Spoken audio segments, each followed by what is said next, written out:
เจ้าสบายดีสบายดีสำหรับคลิปนี้ดูวังสิมาแนะนำวิธีการตั้งค่าปรินเตอร์ซึ่งจะเป็นปรินเตอร์ Canon เนาะซึ่งจะเป็นปรินเตอร์ Canon หรือว่าเป็นปรินเตอร์รุ่นใดก็แล้วแต่ต้องมาตั้งแบบโหมดแล้วก็วิธีเดียวนี่เนาะแล้วก็บัดนี้ดูวังสิมาแนะนำปัญหาที่ว่ามักเกิดขึ้นกับผู้ที่ว่าพิมพ์ซองนอกบัตรเซิร์นคือตอนนี้ตัววาง HJSC จำลองเนาะเพราะว่าจำลองแบบว่า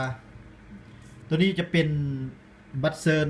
ซองแท้ตัวนี้จะเป็นซองที่ว่าตัววางจำลองเนาะเพราะว่าจะแนะนำแบบว่าเอา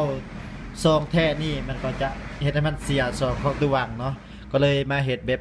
นี้เพื่อว่าให้เพื่อนๆของเขาฮู้ว่าวิธีการพิมพ์ซองบัตรเซิร์นแบบใดให้มันออกแบบว่าถึกล่วงของมันหลายคนจะพบปัญหาแบบว่าพิมพ์ออกมาแล้วมันจะเป็นหลวงปีนแล้วก็วันนี้ตัวบางสิมาแนะนำเนาะคือตอนนี้คือวิธีตอนที่ว่าเขาใส่ซองลงไปอยู่ในเครื่องปิ้นเขาจะใส่ตัวนี้จะเป็นบัตรเซิร์นเขาจะปิ้นหัวขึ้นเทิงแบบนี้เนาะ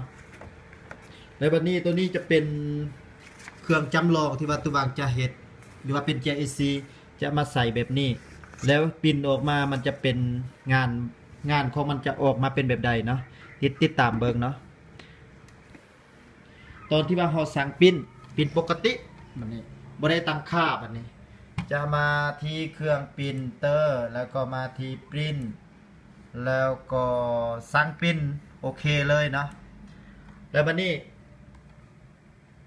โอเคแล้วบัดนี้มาเบิ่งทางการปิ้นออกมามันจะเป็นแบบใดบัตร5ของมันจะเป็นแบบนี้มันจะเป็นแบบว่าปกติมันจะคืนเทิงแบบนี้บัตรเซิร์นแล้วแต่ว่ามันออกหัวออกก่อนแบบนี้หัวของมันออกก่อนแบบนี้วิธีการตั้งค่าจะเป็นแบบนี้วิธีการตั้งค่าให้มาตั้งค่าตัวนี้จะเป็นการใส่คือเก่าเนาะจะเป็นการใส่คือเก่าใส่ลงไปแบบนี้จะเป็นตัวหัวของมันจะขึ้นเทิงแบบนี้แล้วก็ทางนี้ก็จะเป็นอันเดียวกันถ้าว่ามันออกมันก็จะเป็นอันเดียวกันวิธีการตั้งค่าให้มาเบิงอยู่ที่วิธีเข้าคือเก่าเนาะ1มาเข้าที่ปุ่มออฟฟิศนี่แล้วก็มาที่เครื่องปิ้นนี่แล้วให้มาตั้งค่าบ่ว่าจะเป็นปรินเตอร์รุ่นใดก็มาตั้งค่าอยู่ทางล่างนี่เขาจะเขียนว่า proper อย่าง ทุกบางอ่านก็บ่เก่งปานใดนะภาษาอังกฤษนะมาเบิ่งตามนี้เนาะให้อ่านให้เบิ่งตามนี้ผู้ใดที่ว่าเป็นภาษาอ่านภาษาอังกฤษเก่งก็สามารถอ่านได้เนาะเพราะว่าตัววางนี่บ่ฮู้เนาะเข้าไปนี่แล้วบัดนี้บางเครื่องจะเป็นภาษาอังกฤษบางเครื่องจะเป็นภาษาไทยให้มาเบิ่งการตั้งค่ามาที่มันจะมี3แถบนี่เป็นแถบตัวนี้จะเป็น Canon G2010 เนาะแล้วมาเบิ่งตามแถบนี้ถ้าว่าผู้ใดที่ว่าเป็นภาษาอังกฤษก็สามารถบ่ฮู้ภาษาอังกฤษก็สามารถอ่านเบิ่งตามแถบนี่1 2 3แถบที่3นี่ให้คลิกเข้าไปแล้วก็มาเบิ่งที่อยู่ที่มุม180องศานี่ให้คลิกใส่แต่บนนี้ให้ไม้ทึกเนาะเพราะว่ามาเบิ่งอันตัวนี้จะเป็นหัวออกก่อนเนาะถ้าเฮาไม้ติ๊กนี่มันจะเป็นแบบนี้เนาะเบิ่งสังเกตเบิ่งเนาะให้ไม้ทึกใส่ห้องมุม180องศานี่แล้วก็โอเคเลยซ้ำนี้แล้วก็สั่งปิ้นออกมามันจะทึกตรงเลยประมาณนี้แล้วก็มาเบิ่งอยู่ทางงานพิมพ์ของเฮานะ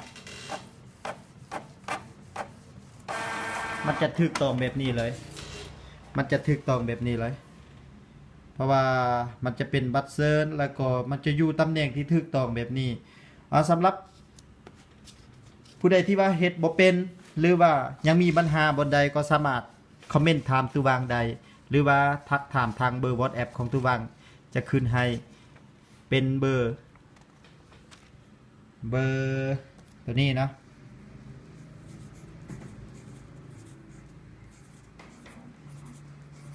สามารถติดต่อถามตุวังใดตุวังพร้อมที่จะอธิบายให้คำแนะนำแบบกันเองเนาะเพราะว่า